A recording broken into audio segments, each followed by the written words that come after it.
तो फिर तुम्हारी माँ ने क्या कहा? वो मैं सुन नहीं सकी। इंदु अपने भूरे बालों की चोटी से खेलते हुए बोली। वो दोनों मुझे देखकर यकायक बहुत आहिस्ता से बोलने लगे। वो दोनों फिर उदासी में खो गए। उन्हें ऐसा लगा जैसे घिरे बादलों की चादर सिर्फ उन्हें दबोचने के लिए धीरे धीरे आसमान से नीचे उतर रही है। जैसे समंदर का पानी किसी वहशियाना अंधी मसर्रत से मगरूर होकर अपनी लहरों की लंबी लंबी बाहें फैलाकर उनकी गर्दन पकड़ने के लिए आगे बढ़ रहा है। हवा यकायक रुक गई थी, जैसे ज़मीन और आसमान दोनों मिलकर उनके खिलाफ साजिश कर रहे हों। कैसी चुप सी शाम है, रंजीत आहिस्ता से बोला। इंदु ने कोई जवाब नहीं दिया। सोच सोच कर रंजीत ने पूछा, वो महिला एम्ब्रॉयडरी वर्कशॉप से मिसेस मेहता ने तुम्हारी माँ को बुलाया था ना? हाँ, पर वहाँ काम करना मेरी माँ को मंजूर नहीं है। क्यों नहीं है? वो मेरी माँ को 100 रुपये पगार देंगे, मुझे 80 रुपये, क्योंकि मेरा काम अभी अच्छा नहीं है। 180 रुपये महीना कम नहीं होते, रंजीत ने शिकायत आमेज लहजे में कहा। इंदु कुछ देर चुप रही, जैसे अंदर ही अंदर किसी बात को दबाना चाहती हो। फिर एकदम भड़क कर बोली, वो बुढ़ा मेरे 10,000 रुपये देता है। तुम्हारी माँ को? हाँ। तुमसे शादी करेगा? नहीं, रखेगा। इंदु सिसक कर बोली, उसके तो बड़े बड़े बच्चे हैं, उसकी 2 लड़कियां मुझसे भी बड़ी हैं। तो फिर तुम्हारी माँ ने क्या कहा? वो शायद ज्यादा मांगती है। वह कहती हैं मैं नौकरी क्यों करूं? मैं उस बुढ़े से ज़्यादा रकम लेकर खुद दर्जी की दुकान क्यों ना खोल लूं? कल को अगर ये तुम्हें छोड़ देगा तो तुम मेरे पास वापस आ सकोगी।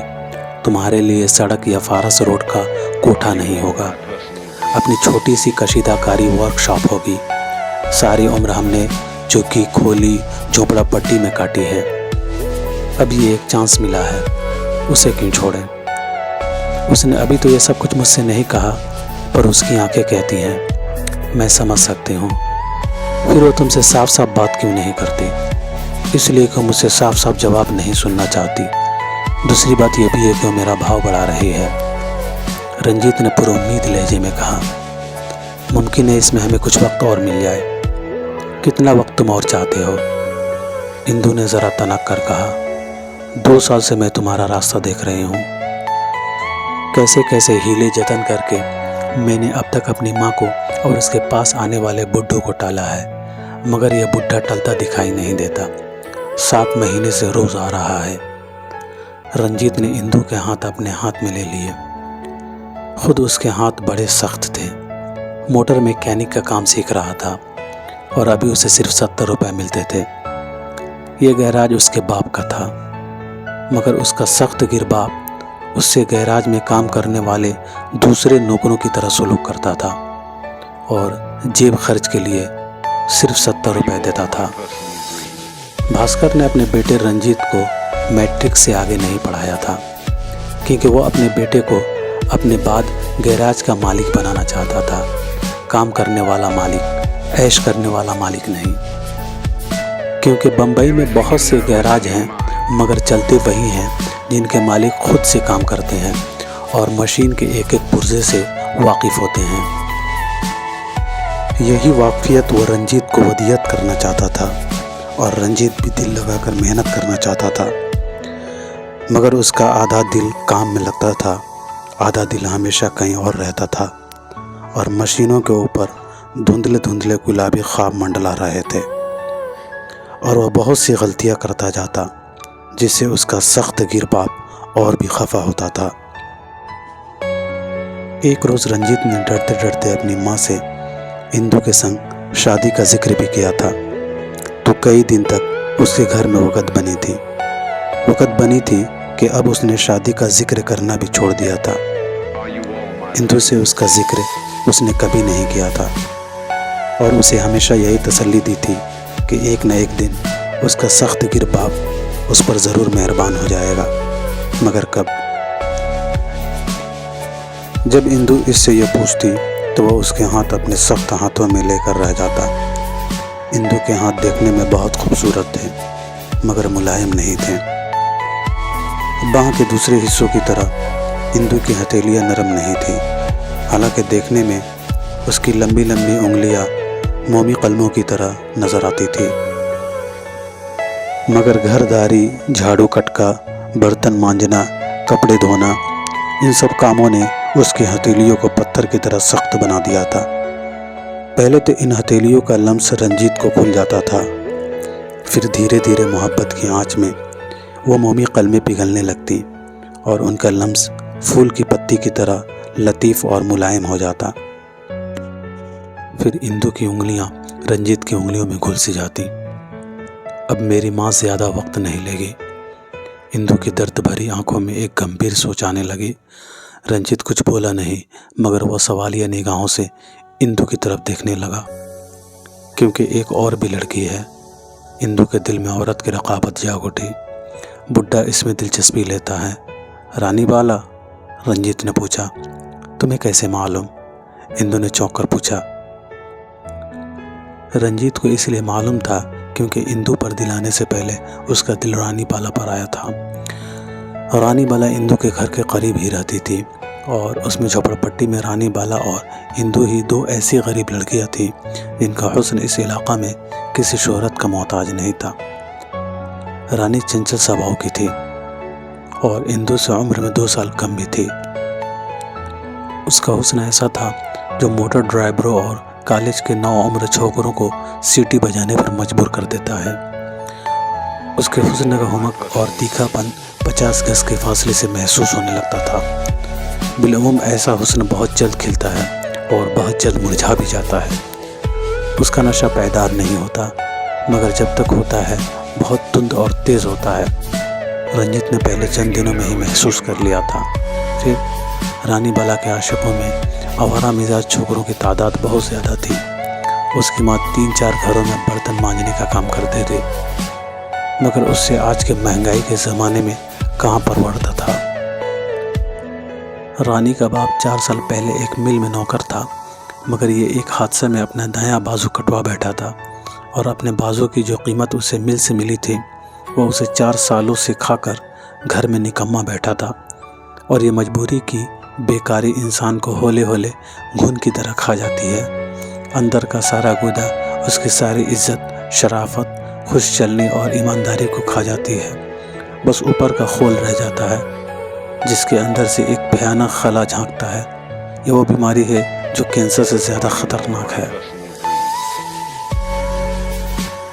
और उसका बाप सिर्फ 7,000 रुपये में सौदा करने को तैयार है।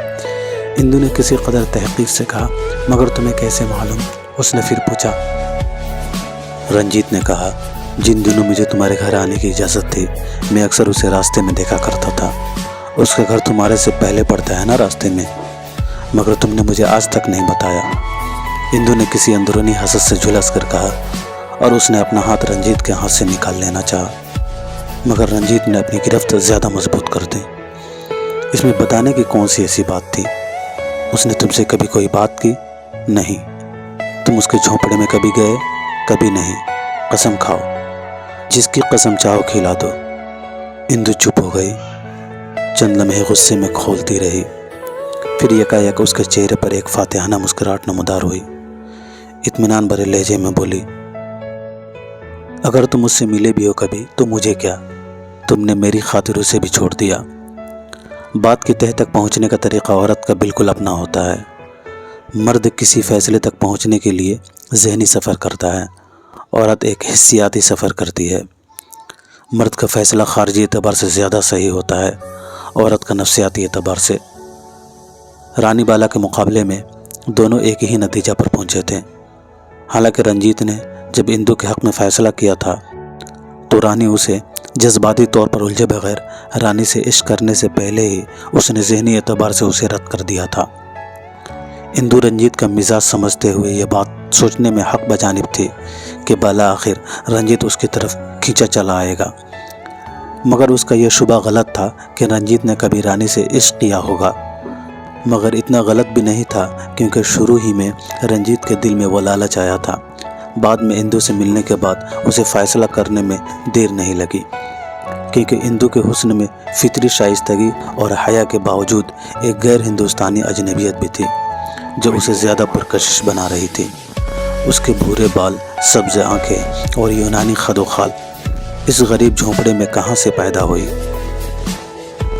उसकी माँ कम्मी बाई सांवले रंग की एक गरीब गुजरातन थी। उसका शौहर नासिक में एक मामूली दर्जी था। जब इंदु 1 साल की थी तो उसका बाप मर गया था। इंदु को अपना बिल्कुल याद नहीं था। उसे नासिक भी नहीं याद था। जब से उसने आँख खोली, उसने अपने बाप को बम्बई की झुग्गियों, खोलियों, चावलों और झोपड़ियों में ही देखा। उसने अपने बाप के हुस्न, वजाहत और जवानी के जितने चर्चे सुने थे, सिर्फ अपनी माँ की ज़बान से सुने थे। मुमकिन है उसकी सब्ज़ आँखें, भूरे बाल और जिल्द की जैतूनी रंगत उसके बाप से आई हो, क्योंकि उसकी माँ की तो काली आँखों, काले बालों और सांवले रंग की औरत थी, जो जवानी में जवान ज़रूर ही होगी और किसी कदर दिलकश भी। हालांकि भूखे नंगे लोगों की बस्ती में ऐन आलम जवानी में भी बहुत सी औरतों पर जवानी नहीं आती और उनके बदन से दिलकशी की सुंदी सुंदी खुशबू भी नहीं आती। कुम्हार के कोरे बर्तन भी गरीब की जवानी से ज़्यादा दिलकश और ख़ूबसूरत होते हैं। इंदु ने फ़ख्र से कहा, मैं तो 7 जमातें पढ़ चुकी हूँ और वह दूसरे से ऊपर नहीं गई। मगर सेठ उसके घर भी जाता है, हमारे घर भी आता है। वो मेरी माँ से कहता है कि रानी तो उसे 7,000 में मिल रही है और मेरे लिए 10,000 देने को तैयार है। तुम्हारी माँ क्या 15,000 मांगती है? रंजीत ने पूछा। इंदु यकायक भड़क कर बोली, मेरी माँ क्या मांगती है? तुम्हें उससे क्या? तुम ये बताओ, तुमने क्या तरकीब सोची है? हर बार यहीं पर आकर तान टूट जाती थी। आखिर वह कर भी क्या सकता है? 70 रुपए में दोनों कैसे रह सकते थे? जिंदा भी नहीं रह सकते थे। अगर शादी कर लेते, हर बार इस मसले पर गौर करके दोनों चुप हो जाते, घुट कर रह जाते, दुनिया से मुंह मोड़कर समुंदर की तरफ देखने लगते, जैसे उसके गहरे पानियों में अपने सवाल का जवाब तलाश कर रहे हों। समुंदर से घबराकर इंदु उफक की तरफ देखने लगती। उसकी आंखों में आंसू झिलमिलाने लगते। वह कहती, आखिर तुम कहीं नौकरी क्यों नहीं कर लेते? 2-3 जगह कोशिश कर चुका हूँ, रंजीत जवाब देता। कोई गैराज 80 रुपये से ज़्यादा मुझे देने को तैयार नहीं है, क्योंकि अभी मेरा काम कच्चा है और 80 रुपये में हम दोनों का गुजारा नहीं हो सकता था। हाँ, वो तो नहीं हो सकता, तो फिर तुम्हारा काम अच्छा कब होगा? 1.5-2 साल तो ज़रूर लगेंगे। इतनी देर तक मेरी माँ इंतज़ार नहीं करेगी। तुम्हारी माँ नहीं करेगी, लेकिन तुम तो इंतज़ार करोगी। तो 2 साल से और क्या कर रही हूँ, मगर कब तक टालती जाऊँ उसे? तुम उस बुढ़े के पास जाना चाहती हो, मेरी जूती जाना चाहती है। फिर वो क्या बताए अपने प्रेम को, जिसने उसका दिल जीत लिया था कि मगन बाई को बुढ़ा, मनहूस और खबीस था, मगर एक मशाक जादूगर की तरह वह इंदु के सामने बड़े सुहाने ख्वाब बुन देता था, जिसकी रंगारंग वो कलमोनी कैफियत से इंदु की आंखें चकाचौंध हो जाती थी। वह हफ्त रंग शबनमी पर्दों की तरह नरम और नाजुक ख्वाब इंदु की आंखों के सामने झिलमिलाने लगते। बादामी रंग की नई गाड़ी, पेड रोड पर एक नया फ्लैट, नायलान शिफान की साड़ियाँ, जेब तन, हर तरफ रेशमी पर्दे झूलते हुए रंगारंग रोशनियाँ झिलमिलाती हुई ख्वाबों के हिंडोले में एक शहजादी डोलती हुई। चंद लम्हों के लिए, चंद सातों के लिए, चंद घंटों के लिए उस बुढ़े की बातों का रंगीन सहरा इंदु के सर पर सवार रहता। फिर यकायक एक लुआबदार कीड़ा उसके जिस्म पर रेंगने लगता और वह बुढ़े मगन के बदसूरत होंठों का तस्वुर करते ही उस ख्वाब को झटक देती। नहीं नहीं नहीं नहीं, मगर कब तक नहीं? रंजीत ने दिल में सोचा। 19 बरस की लड़की के आखिर कुछ अपने भी ख्वाब होते हैं। फिर एक ऐसी लड़की जो खुद एक ख्वाब की तरह हसीन हो, उसके ख्वाब तो मेरे लिए ये ख्वाब इस कदर अहमियत नहीं रखते। रंजीत ने सोचा, मेरे बाप के पास एक टूटी फूटी गाड़ी भी है। वह खुद हर रोज़ गाड़ियाँ मरम्मत करता है। उसके दिल में अब गाड़ियों के लिए वैसी कशिश नहीं है। पर्दे उसके घर के कमरों में लटके हुए हैं। ठीक है, बहुत उम्दा नहीं है, मगर हैं तो। वह एक मुतवस्सित तबके के घराने का फ़र्द है, जिसने आज तक एहतियाज और मुफलिसी की सूरत नहीं देखी। शायद उसके लिए वो लालच ज़्यादा ना हो, वो ख्वाब उसके लिए इतने रंगीन ना हो कि वह उनके पस पर्दा इस भयानक खला को ना देख सके, जो इंदु की ज़िंदगी में इस वक्त पैदा होगा। जब मगन भाई उसके हुस्न को घिन की तरह खा के उसके खोल को झुग्गियों और झोपड़ों के कूड़े करकट में वापस फेंक देगा। मगर इंदु, क्या इंदु इतनी दूर देख सकती है? उसने दिल ही दिल में अपने सख्त गिर बाप को एक गाली दी, जो किसी तरह इंदु की शादी अपने बेटे से इसलिए करने को तैयार नहीं था कि उसने मालूम कर लिया था कि इंदु के बाप का किसी को पता नहीं था कि वो कौन था। जो नाम कम्मी बाई ने बताया था, उस नाम का दर्जी नासिक में इस जगह पर कभी नहीं रहा था, न ही कभी उसकी कोई दुकान रही थी, न ही कम्मी बाई कभी नासिक में रही थी। कुछ लोगों के ख्याल में इंदु किसी अंग्रेज़ मुलाजिम की बेटी थी या किसी दूसरे यूरोपियन अफसर की। वह हरामन है, हरामन। तुम्हारी इंदु, जिसे तुम बहू बनाकर मेरे घर में लाना चाहते हो, भास्कर जोर से अपने बेटे पर चीखा था और मामला ख़त्म हो गया था। रंजीत को मालूम था कि अब उसका बाप ज़िंदगी में इस मसले पर दोबारा गौर करने के लिए कभी तैयार नहीं होगा। फिर भी वह इंदु की मोहब्बत से दस्तबरदार होने के लिए तैयार न था। वल्दियत का मामला इतना नाजुक था कि रंजीत ने इस मसले पर इंदु से बात करने की जुर्रत न की थी। इंतज़ार करने के सिवा और कोई रास्ता न था, मगर इंतज़ार भी कब तक? कभी कभी रंजीत इंदु को खामोश देखकर महसूस करता जैसे इंदु उसके हाथों से फिसले जा रही है। इस वक्त भी उसे यही महसूस हो रहा था। रंजीत ने सवालिया निगाहों से इंदु की तरफ देखा। इंदु के सीने में जज्बात की हलचल मची हुई थी। उसका सीना शिद्दत जज्बात से ज़ेरो ज़बर हो रहा था। अपनी सिसकियों को दबाते हुए वह आंसुओं भरी आवाज़ में बोली, तुम मुझे 20 बरस इंतज़ार कराना चाहते हो? हो सकता है जब तुम 20 बरस के बाद मेरे पास आओ, मैं किसी दूसरे की रहूं। वो रोने लगी। धीरे धीरे खामोशी से आंसू उसकी आंखों से बहने लगे। रंजीत ने अपना हाथ उसकी कमर में डाल दिया, मगर यह एक आर्जी सहारा था, उसकी मुश्किल का हल नहीं था। फिर भी वक्ती जज्बात की आंच में उसके हाथ इंदु की कमर को टटोलने लगे। इंदु धीरे धीरे अपने आंसू भूलने लगी। उसकी कमर में थरथरियाँ जागने लगी। टटोलते हुए उंगलियां कुछ मांगने लगी। वही आंखें जो चंद लम्हे पहले आंसुओं में भीगी हुई थी, अब किसी अंदरूनी नशा से सरसार होकर मखमूरे अंदाज में अपने चाहने वाली की तरफ देखने लगी। सीना ऊपर और नीचे, नीचे और ऊपर होने लगा। सांस रुकने और चलने और रुकने लगी, जैसे जज्बात का लावा फूट पड़ेगा। इंदु ने घबराकर रंजीत का हाथ अपनी कमर से हटा दिया और सामने समंदर में देखने लगी। अरे वो क्या है? इंदु जोर से चीखी। कहाँ? रंजीत ने पूछा। समंदर की तरफ हाथ उठाकर इंदु ने उंगली से इशारा किया। सामने समंदर की लहरों पर एक बोतल डुबकती, लड़कती, तैरती, लपकती समंदर की लहरों पर चली आ रही थी, धीरे धीरे साहिल की तरफ। रंजीत ने मजाक से कहा, मुमकिन है इस बोतल में तुम्हारे ख्वाबों के शहजादे का खत हो। छी! इंदु नफरत से बोली।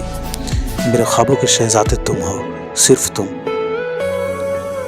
फिर क्या है उसके अंदर? रंजीत ने पूछा। तुम्हारे लिए शादी का पैगाम है, इंदु ने शरारत से कहा। किसकी तरफ से? तुम्हारी रानी बाला ने भेजा होगा, मैं क्या जानूं, वह तनक कर बोली। वह बोतल लहरों की रविश पर सवार सीधी उनकी तरफ आ रही थी। वह दोनों गहरे इश्तियाक से उसकी तरफ देखने लगे। रंजीत बोला, मुझे तो बियर की बोतल मालूम होती है। नहीं, उसमें मोहरे हैं। इंदु बोली, सोने की मोहरे। सोने की मोहरे होती तो बोतल डूब गई होती। तो हीरे होंगे? इंदु की तख़य्युल को पर लग गए। हीरे? रंजीत सोचने लगा। सचमुच अगर हीरे मिल जाएं तो पलक झपकने में उनकी सारी मुसीबतें दूर हो जाएं, मगर ऐसी किस्मत कहाँ। फिर अगर मिल जाएं तो सचमुच। ख्वाबों के रंगीन ताने बाने रंजीत की निगाहों में खिलने लगे। इंदु ने उसे केनी मारकर कहा, अरे क्या सोचने लगे? देखते नहीं हो बोतल हमसे दूर चली जा रही है, पकड़ो उसे। रंजीत ने दीवार से छलांग मारकर नीचे पत्थरों पर आ गया। फिर उन पर फैलांगता हुआ वो नीचे पानी में उतर गया। ऊपर से इंदु चीखी, मैं कह देती हूँ उस बोतल से जो भी मिलेगा वो मेरा होगा। हाँ हाँ, तुम्हारा होगा, रंजीत पानी में घुसते हुए बोला। इंदु भी ऊपर से छलांग लगाकर नीचे पत्थरों की तरफ आ गई। फिर वो दौड़ते हुए रंजीत के पास पहुंच गए, जो अब बोतल के हाथों में पकड़कर वापस चला आ रहा था। उसकी पतलून घुटनों तक पानी में भीग चुकी थी। बोतल की लंबी गर्दन में करीबन 2 इंच का लंबा कार्क ठुसा हुआ था। बोतल के अंदर कुछ नहीं था, सिर्फ एक कागजी दस्तावेज तोड़ी मुड़ी हुई बोतल में ठुसी पड़ी थी। हीरो को गायब होते देखकर इंदु की आंखों से भी हैरत और खुशी की चमक गायब हो गई। वह बुझे हुए लहजे में बोली, होगा किसी नामाकुल का खत या किसी खुदकशी करने वाले की आखिरी आरज़ू। फिर भी खोल कर तो देखो। इंदु के अंदर औरत के टोह लेने वाली खसलत मचलने लगी, मगर कार्क बड़ी मजबूती से ठुसा हुआ था और इसी कार्क की वजह से अब तक पानी का एक कतरा बोतल के अंदर न गया था।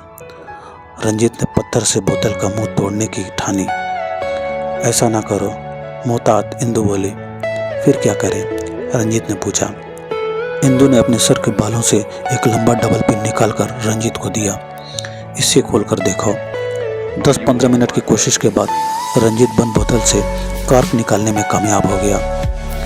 कार्क निकालने के बाद उसने बोतल को उठा करके इधर उधर से हिला के वो कागजी दस्तावेज निकाल ली। फिर उसे अपने दोनों हाथ पर रखकर इंदु को ड्रामाई अंदाज में पेश करते हुए कहा, हाजिर है। उसका लहजा खासा तंजिया था। पढ़ो इसे, बताओ क्या लिखा है। इंदु ने संजीदा होकर कहा। नहीं मलिकाए आलम, रंजीत फिर इसी फिल्मी अंदाज से कहने लगा, यह आपकी अमानत है, आप ही इसे मुलाजा फरमाएं तो बेहतर होगा। इंदु ने दस्तावेज हाथ में ले ली। उसकी तह एहतियात से खोलें, फिर दस्तावेज को गौर से देखा। कई साल पुराना टाइपिस्ट पेपर था। तहरीर अंग्रेजी में टाइप की हुई थी। लिखा था, जिन साहब को यह दस्तावेज मिले वह इसे लेकर मेरस क्रिस्ट बी एंड कंपनी सास्टर 137 Camel House Cumballa Hill Bombay से मुलाकात करे। दस्तावेज लाने वाले को मेरी 1 करोड़ की जायदाद का वारिस करार दिया जाएगा। दस्तखत सर बोमन जी बहराम जी फस्तगी। सबसे आखिर में अदालत की तस्दीक भी मौजूद थी। 1 करोड़ रुपए। इंदु जोर से चीखी, फिर लड़खड़ाई, फिर चकरा कर रंजीत की बाहों में गिरी और बेहोश हो गई। रंजीत ने एक हाथ से इंदु को थामा और दूसरे हाथ से दस्तावेज को इंदु की उंगलियों से निकालकर गौर से पढ़ा। फिर इस दस्तावेज के हरूफ उछल उछल कर उसकी आंखों के सामने नाचने लगे और चंद लम्हों के लिए ज़मीन आसमान हिंडोले की तरह घूम गए।